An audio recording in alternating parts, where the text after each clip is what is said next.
Who is a nuisance candidate in the Philippines? For the May 9, 2022 presidential elections, we don't have only one, two, or three presidential candidates. We have no less than 97 individuals who are seeking the presidency. Should the COMELEC allow all 97 of them to proceed with the request for the presidency? Not necessarily, because, just like before, the COMELEC is expected to disqualify many of them on the ground that they are nuisance. So who is a nuisance candidate in the Philippines? There are at least three instances by which the COMELEC, under the law, is authorized to disqualify a candidate on the ground that he is nuisance. And one of them is if the candidate merely filed a certificate of candidacy to put election process in mockery or disrepute. What are the examples? In the 2016 presidential elections, the COMELEC likewise disqualified several candidates on the ground that they are nuisance. And notably, among them were the person who said he is from the Far East Nazi, and the other person who said that his platform of government is he's going to bring 4 seasons to the Philippines, a tropical country. And of course, the guy who said that he is an intergalactic Earth ambassador. So if you look at these statements, readily you can tell that these individuals are only out there to mock the entire election process. Exactly why the COMELEC disqualified them for being nuisance candidates. The other instance is if your only intention is to confuse the voters because you happen to share the same surname as that of the legitimate candidate, and even the first name or nickname might sound alike as that of the legitimate candidate. So for example, here's a mayor who is seeking re-election. His name is Jerome de la Cruz. But suddenly, here's another guy by the name of Jeremy de la Cruz, a virtual unknown, never been a candidate before, suddenly filing certificate of candidacy for mayor. So what happens is, on the official ballot, their names are going to appear on top of each other. Take a look at this. Jerome de la Cruz, the legitimate candidate, is going to be listed first. And he's going to be followed by Jeremy de la Cruz, the nuisance candidate. So chances are, on election day, if you are a voter intending to vote for Jerome de la Cruz, the legitimate candidate, there is a big chance that because of the similarity of their surnames, you could accidentally shade the oval opposite Jeremy de la Cruz, the nuisance candidate. If that happens, the vote is going to be counted in favor of the nuisance candidate and not in favor of the legitimate candidate you intended to vote for. Because during automated elections, once you shade the oval, you cannot unshade it anymore. And you cannot ask for a replacement ballot to change your vote. Because during automated elections, there are no second chances.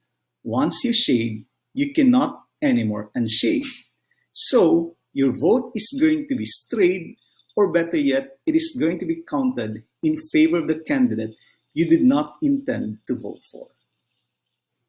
The other instance is if your acts clearly demonstrate that you have no bona fide intention to run for public office. So take a look at this particular provision. It says intention. Intent. It is a state of mind. How do we gauge that?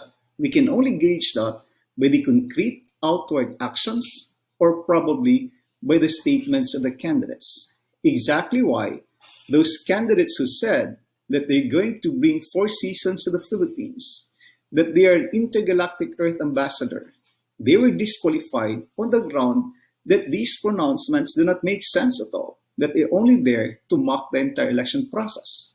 So question, what if you filed a certificate of candidacy for the president, but you actually plan to withdraw so that another can replace you within the period provided by law? Does it not negate your bona fide intention for public office? The answer is, it could appear to negate your bona fide intention to run for public office. However, it can also be argued that that remedy is found under the law and he just avails of the remedy. Well, it could also be argued that the fact that you avail of the remedy without intention to proceed with your presidency, it already is an abuse of the remedy. Exactly why today there is a proposal for Congress to remove withdrawal as a ground for substitution. Let's wait and see what Congress decides because the COMELEC is only there to implement what Congress legislates. So, what exactly is the reason or the justification why the COMELEC is empowered to screen candidates or disqualify them on the ground that they're nuisance? Because their presence prevents faithful determination of the true will of the Filipino people. However, in one case, the COMELEC disqualified a candidate on the ground that he cannot show any capacity to mount a nationwide campaign. But that presidential candidate challenged the disqualification and went all the way up to the Supreme Court and invoked equality. He said, look at the Constitution. It says the state shall guarantee equal access to opportunities for public service. So what is the problem of the COMELEC? But the Supreme Court said, while there is the provision that says the state shall guarantee equal access to opportunities for public service, that particular provision is a non-self-executing provision. It needs an enabling law to be fully implemented. In other words, in the absence of an enabling law, a non-self-executing provision found in the Constitution is not yet demandable as a matter of right. In fact, in that case, the Supreme Court said, running for public office is not a right but a mere privilege. But in that case, that presidential candidate who was disqualified to run for being a nuisance also argued that what is the problem of the COMELEC? The Constitution merely requires that for you to be able to run for the presidency, you must be a natural-born Filipino. He said, I am. At least 40 years old on election day. He said, I am more than 40 years old. Registered voter in the country? He said, I am. Resident of the country for at least 10 years on election day? And he said, I have been here probably the whole time. And finally, the Constitution says you must be able to read and write. And he said, I am an international law expert. So why is the COMELEC too arrogant to disqualify me when the Constitution, no less, says that I can run for the presidency? But then the Supreme Court said that while it is true that you might possess all the qualifications and none of the disqualifications, the COMELEC is still empowered to screen candidates because it is already difficult for the COMELEC to administer elections with all these legitimate candidates.